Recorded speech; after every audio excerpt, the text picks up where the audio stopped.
Hello, everyone, and welcome to episode 15 of 30 Minutes Robotic Milking Edition. I'm your host, Marcia Andrews, dairy science professor and extension specialist at the University of Minnesota in St. Paul. Thank you for joining us today. With us, we also have your co-host, Jim Sulfur, dairy extension educator at the St. Cloud Regional Office. Hi, Jim. How are you today? Hi, good. Welcome, everyone. Thank you for being here. So just a few housekeeping items before I bring the producer to talk with us today. These episodes are held on the third Thursday of the month at 11:30 a.m. Central US time. And if you are seeing this as a recording and you want to join the live virtual discussion next time, which is also a great opportunity for you to ask your own questions. So please join us next time. And to register, go to z.umn.edu/30 MINRM to register and get your Zoom link to join the live webinar. We'll be using the Q&A box in the bottom of your screen, not the chat box, please. And Jim and I will be monitoring the Q&A box and ask the questions or comments you make on your behalf to our dairy producer guests. So please keep that in mind and use the Q&A box. I'm also going to turn on live transcript. If you want to turn this off, you can again go to the bottom of your screen and turn it off. It's my pleasure now to invite our producer guest for today, and that's Ryan Horsens from Wisconsin. He and his family have an excellent dairy operation in Wisconsin, high-producing, well-managed facility there. And we're very pleased that he was able to take some time off his busy schedule to talk with us today. So he is going to give us an overview of the dairy with a few pictures in the background so you have an idea what the barn looks like, and then we'll open up for questions after that. So thank you for being here, Ryan. Welcome. Yeah, well, thanks. First of all, I'd just like to say thank you for having me. I always enjoy kind of just talking about dairy. We do a lot of touring here on the farm. Cool. So I'm just kind of taking this as a virtual way of doing it. So Sounds I'll do my best to do what I do, and I have people face to face. I'll try my best right now. Sounds good. Thank you. I'll go away for a while, and then Jim and I will be back to help with the question answer session. Okay. All right. Awesome. All right, so my name is Ryan Horsens. I'm a fifth generation dairy farmer. We farm about 30 miles northwest of Green Bay. Our farm was homesteaded from the railroad in 1879. And then in 2019, we built our most recent facility that has 12 Lely A5 robots that took us to about 1,200 current milking cows. For us, we viewed this whole project as more of an expansion, not a replacement of our old facilities. So we still do milk about 500 cows through our AA parlor that was constructed in 1996. When we went through this project, Wisconsin has quite a bit of regulation on dairy farming. So we became a CAFO, which is a concentrated animal feedlot operation, essentially just saying we have 1,000 animal units or more at one site. So there's a lot of regulation involved in that. So if we would have added 5 more cows, 100 more cows, or 500 more cows like we did, we're going to kind of have the same steps regulation-wise that we were going to have to take. So with that, we now do collect all of the rainwater off of our feed pad, and we built a concrete pit. As you can see, she's kind of circling, and that pit is just rain collection water. We also do collect 100% of water off our calf pad, and as you can see kind of on the bottom of the screen, it's completely concrete, and then everything slopes to the middle where there's a pump that pumps it back into that pit. So when we went through that, we knew, like I said, if it was 5 cows or 500, we were going to have those same costs. So we wanted to do a big enough expansion to have enough income producing units to kind of offset what was essentially a fixed cost that was coming to the dairy. But in reality, these were all good things, good environmental things to do.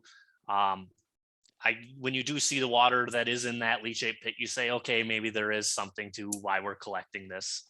So I think all those practices were good steps forward for our farm. So I guess we can skip to the next picture. And so the biggest thing we went through, and it probably took us 2 years of planning before we decided to go ahead and go with robotics. Our biggest number one thing is we are a high producing herd before the project. And we've always said cow comfort, consistency, quality forage, good genetics. What type of facility can we build that's going to be able to, take those environmental factors and express them best in the animals. So after a lot of touring, we ended up settling on robots and then also a mechanically ventilated barn. One thing I do like to point out is that, as you can see, so it's a cross ventilated barn, but we have no baffles. It's very open across the barn. Our whole purpose or goal of that was that I went into a lot of the touring we did. There'd be facilities we go in where if you stand on the curtain opening, the air is great. But if you stand down at that far end close to the fans and you go to take a deep breath of air, you could kind of feel that heaviness or whatever smell you want to describe that. And that's something we did not want. So our whole goal in this facility is how can we move as much air as quickly through so that the breath that the cows take on the curtain opening, it's the same fresh air that those cows are getting on the fan bay. And then the other thing, when we went to robotics, we were not willing to go away from sand bedding. So we, there's a few small things we had to do on the robots just to make sure that there's a little more wear that I'm sure we deal with. But otherwise, we did work closely with the Dairyland Initiative website and our vet clinic just on developing good stall design. As you can see, there's good indexing of all the cows here. And we really think we achieved, not only all the things we were doing successful in our other facilities, but we were able to carry that over and improve on that in this current facility. So today in the robot barn, we're milking a little over, I think for the week, we're like at 113.5 pounds energy corrected milk in the robot facility. So we are a higher producing herd. We're all Holstein cattle. And it's been really good. I mean, and it all goes back to comfort, consistency, quality forage. The one thing, and I guess we can go to the next picture. The one thing I always kind of try telling people is that when we did this, the only thing we're changing, or we wanted to change about the cow's day the only thing the robots change is how we're collecting the milk. Everything else in our environment, everything else needs to stay the same. That she has access 24/7 to food, water, fresh air, a bed to lay in. Those things had to stay the same. So when we looked at robotics, we weren't relying on the robot to say, hey, robot, go make us 5 more pounds of milk. It's all those other factors, the other 23 hours of her day that's going to give you a successful and high production and high profitable cow. So reasons we ended up going with Lely, we're a big fan just of essentially cow comfort on that. I'm a big believer that if you go Lely or De La Valle, you're going to have most likely success either way. But for us, there's a few small things such as there's no indexing of the cow. The cow walks straight through. The feed bowl moves away when she's done milking. Little things like that eventually moved us more towards going with Lely. We're also a little more, we like the free flow design.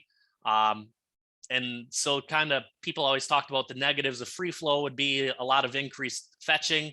But we did do a lot of touring without dealers, and you kind of start to realize that regardless, I'd say yes, a guided flow system, you're going to have a little less fetching, but guided flow doesn't mean no fetching. And fetching in our facility, I guess we can go to the next picture. I can kind of point it out. It's not a hard, I'll mention that right after that. It's not a hard process. So another thing, when we were going through construction, we heard a lot of people talking about, hey, there might be, in robotics, we see a lot of issues potentially with foot health. And we kind of realized that, okay, I guess that's a real thing. But so we wanted to design a facility where, we can make sure that the cows are getting through a foot bath consecutive days of the week, to maintain that foot health you want. So one, with the scrapers, we actually run our scrapers in the alley constantly. They never stop, because I never want to be pulling down, 8 hours of manure and having cows have to, the cows that are standing eating in the alley having to step through that 6. So we run the scrapers constantly. It makes for a little more maintenance we have to do, but it's really not a big deal. The other thing we do, though, is we have this nice cow is standing right in the way of the beautiful picture I want to show you. But we have a double wide foot bath at the ends of the pen. We went with 2 lanes. It's right out of Dairyland Initiative, the design we have for the foot baths. But we went with 2 lanes just to help move them through a little bit quicker. So if you had a single lane and one put the brakes on, it might take a little longer. But we tried to time out. So we do 3 consecutive days in the week, and we time out doing foot baths with when we're bringing feed into the pen. So what we actually do is when the feeder comes in and scrapes out the bunk, we'll actually move the cows to the back of the pen. And then as the feeder comes through, the cows are able to walk through the foot bath. And once cows kind of get in that routine, get in that habit, it's as fast as we can get the cows up and clean the backs of the stalls. That's as long as it takes. So we're doing a pen in this barn in 10 to 12 minutes total. So it's not a huge labor. It's not a huge task, because when you're timing that out with feeding, cows are like, heck yeah, I want to get through this foot bath. I want to go eat the fresh feed that's dropped in front of me, all that stuff. So we've been really happy with that design. And foot health, we see 0 difference between in the robotic facility and our conventional facility. But that was something, though, that we were concerned about, and we didn't know how this was going to work when we started. It took about 2 weeks to realize that the design we went with is exact, it ended up working out really nice for our farm. So, yeah, so a couple other things I guess I can talk about with the Lely box system. As you can see up by the robots here, we have a large exaggerated open space, no stalls, nothing like that. Just so cows can walk around, feel comfortable, not feel like they're cramped when they're up by the robot. And what you see in this picture is kind of what we see all day long. So you're seeing 2 or 3 cows lined up, 2 cows in the robot, and that just cycles through, 24/7 throughout the day. So in a free flow facility, yes, you're going to have to fetch cows occasionally. But part of it was we wanted to design a facility where fetching isn't a long process or a difficult process. So behind the robot, to the left, you can actually see there's 2 cows essentially fetching themselves. So that little pin where those 2 cows are standing is actually, so you would chain a gate across the alley, walk around, find the 5 or 6 cows you need. And then essentially you're putting them in a little tiny holding area. But then you don't have to stand there and watch them, because as you can see, that other cow trying to get in the robot, that's a swinging gate. So so even when when the fetch cows get through, cows can still access the robot. So it was another thing where labor efficiency came into it, where if I fetch a group of 5 cows, I don't want to have to stand there and wait for the 5 cows to get done before I can let the other cows milk again.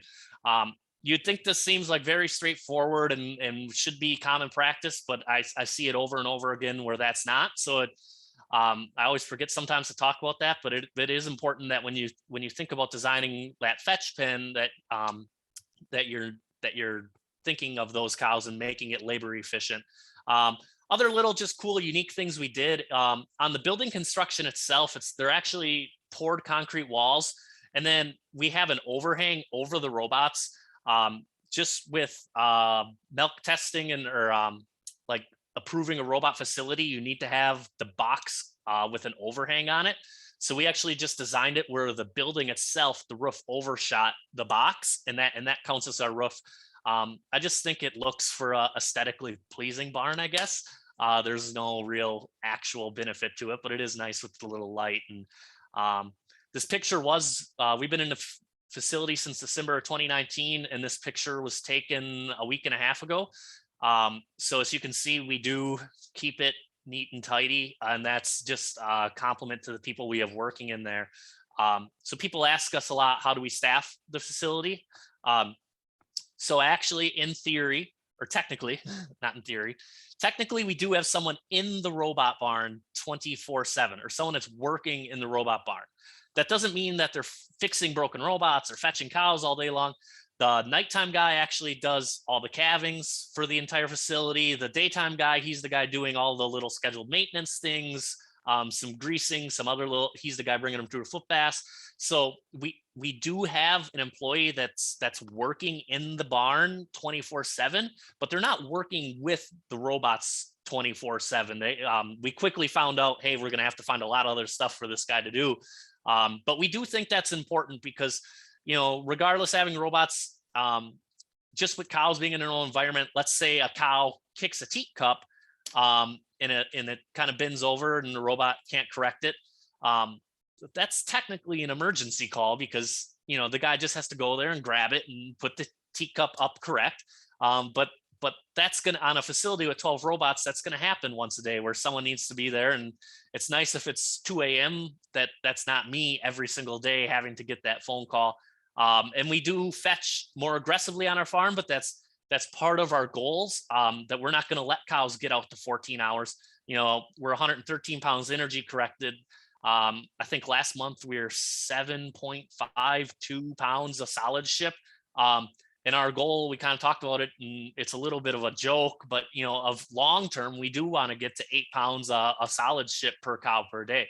Obviously, that doesn't come overnight, but I think in my career, I'm only 29 now, but that's where I want to get to, and it all comes back to cow comfort, consistency, quality forages, good genetics, working with good people. And I think we can achieve that in this barn. So that's what I have. Hopefully I think I did a good job, or I didn't take too long. So if anyone has any questions, I'd love to answer them. So let's go for it. Thank you. Great overview and some very important points about the robots are harvesting the milk and you have to do everything else right to get to what with this kind of production and everything else. One thing we didn't mention in terms of metrics was the somatic cell count. Would you be willing to share what that is? Yep. So in this facility, we run right around an 85 somatic cell. 85. Wow. Yeah, and impressive. in the parlor, we're running like a 60, 65. But in the parlor, we do pull our high somatic cell cows to go for calf pasteurization. Okay. So I actually think if you took those and put those cows back in the line in the parlor, you would end up with a very similar somatic cell count. So again, the properly designed stall, I think, has a lot to do with that. Sand bedding has a lot to do with that. Again, it goes back to those things that aren't necessarily the robot. It's those other environmental factors that are gonna let you keep and maintain a low somatic cell count.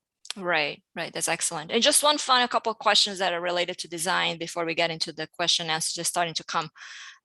In terms of stocking, in terms of stalls, number of stalls, and headlocks per cow, do you overstock a little bit on your robot barn? Yeah, so we do some unique things.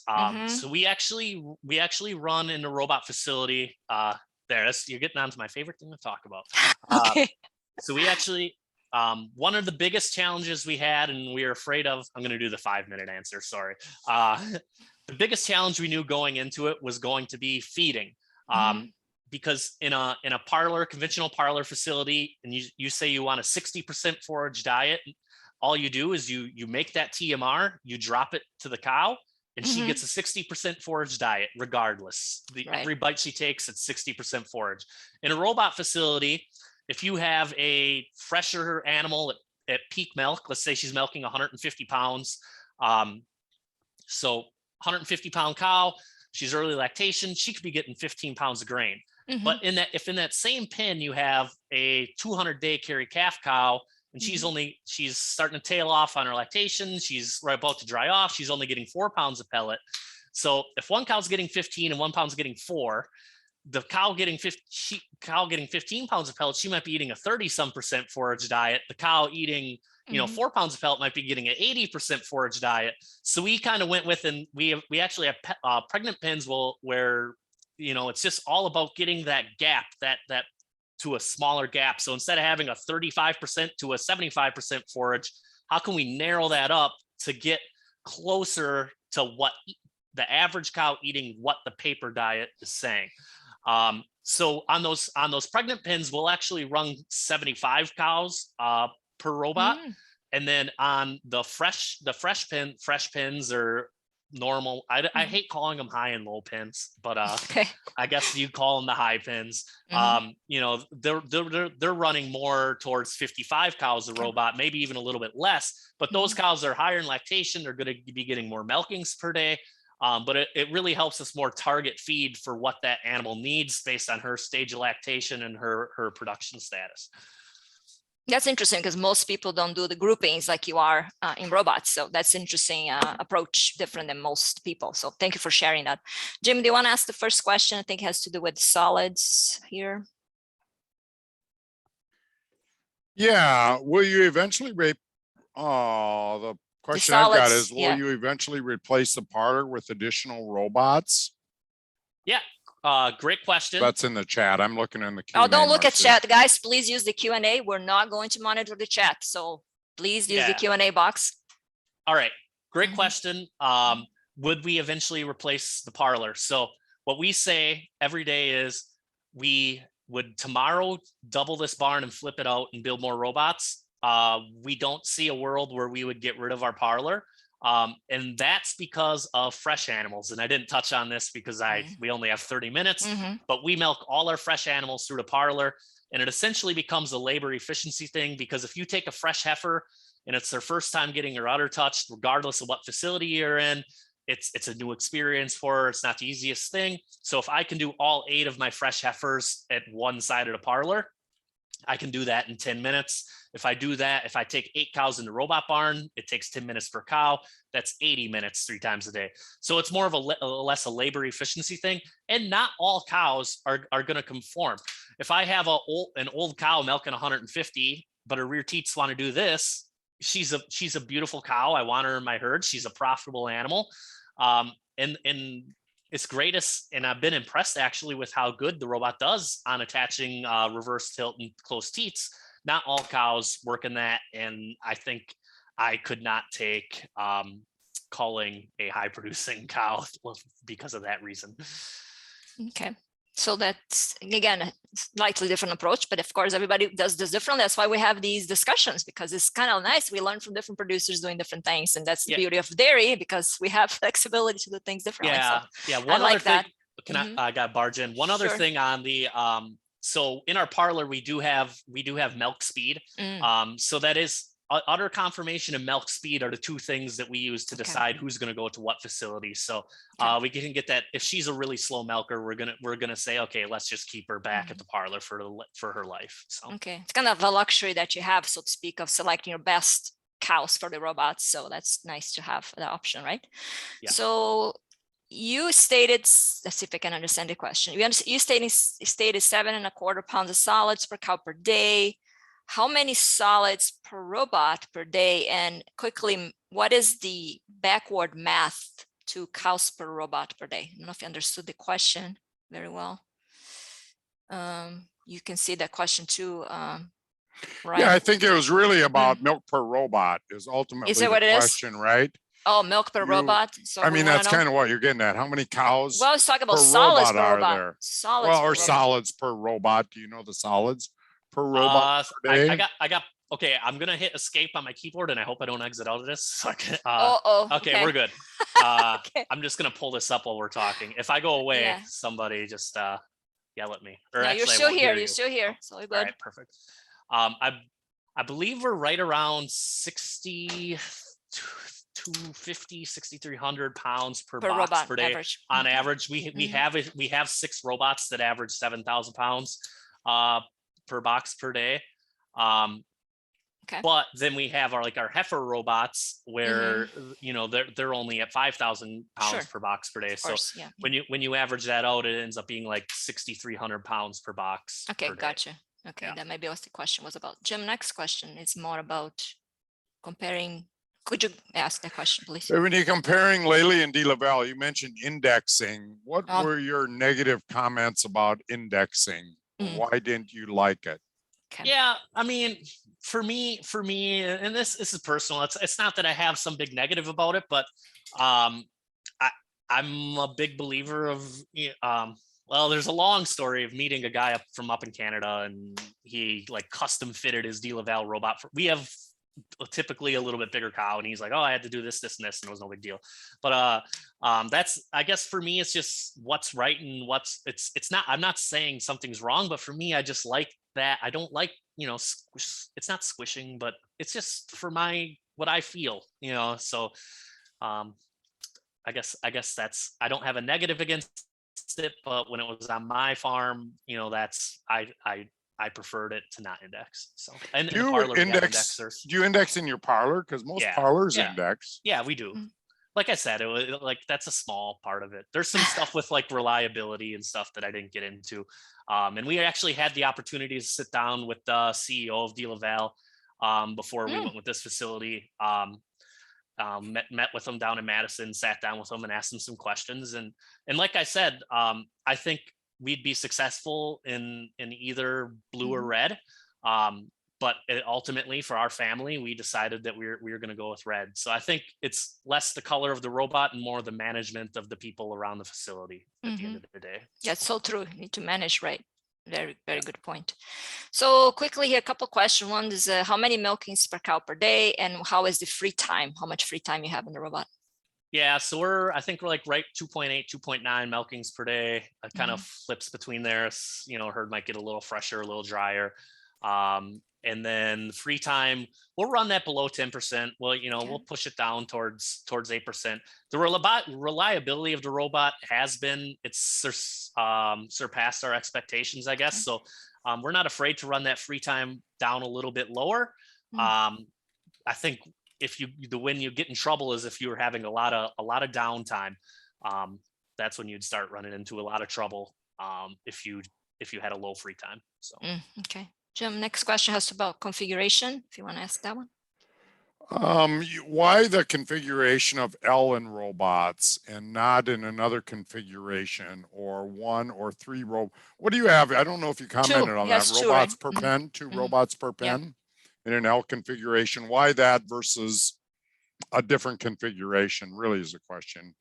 Yeah, another good question. So we went with, there's no short answers apparently. It's okay. Yeah. So L configuration, we worked with a guy for Lely XL. He no longer works at the company. He works for Valley Ag now. His name was Preston Vincent. And we kind of talked about pros and cons. The big benefit we saw on other farms on these L-shaped designs is that no matter where that robot was positioned in the L, you get similar production out of the box. Where if you started getting 3 in a row or something like that, you could start to see, hey, maybe this middle box or something was starting maybe as 500 pounds less per box per day. So the biggest pro we saw was that it seemed to be that you're getting the same number of milking, same production per box on the farms we were looking at. 2 robots over 3. We asked Lely to provide us with do they have any data showing that there's, equal production on 2 robots and 3 robots in a pen? That data didn't really exist at the time, and I still don't know if it does. So we are a little bit afraid of just, especially as you start getting further the further you are away from the box, the cow, old pregnant cow that might be getting a little fat, she kind of looks down there and she says, it's a long walk. I'm just going to go eat at the bunk rather than go get milked. But we were trying to look for some good data that showed that, hey, 3 robots per pen performs just as good as 2 robots per pen. We weren't able to find anything kind of showing that. We weren't able to find anything showing that that's not the case either. So there's definitely some research that could get done on that, I think. So that's why we just opted for what we knew worked, which was 2 robots per pen. Yeah, we're still trying to find this out in our data sets too. And I think our last analysis one of my grad students is working on, I don't think robots per pen still came as a factor. But I think ideally you would like to have a research project where you actually control for that, which is really hard to do in real world, because you would have to have multiple pens, some with one, some with two, some with three, and then you have to compare that in the same place. No, it's really hard to do. Financially speaking, to do research like that. I don't know. Yeah, so you do more observational. The University of Minnesota has a right, fund we have for me. tons of money. Yes, Yeah. let's build Yeah. many barns, right, Jim? Anyway, this has been great discussion. I'm going to actually stop the recording, but I definitely, if you can stay, if there's any other final questions, we can stay just a couple more minutes. I want to thank you all for attending today, those of you that joined us for the live discussion for this episode, and especially thank you, Ryan, for joining us. And we'd like to see everyone back for the episode number 16, April 21st. So will be springtime. So thank you for joining us, and hope to see you soon.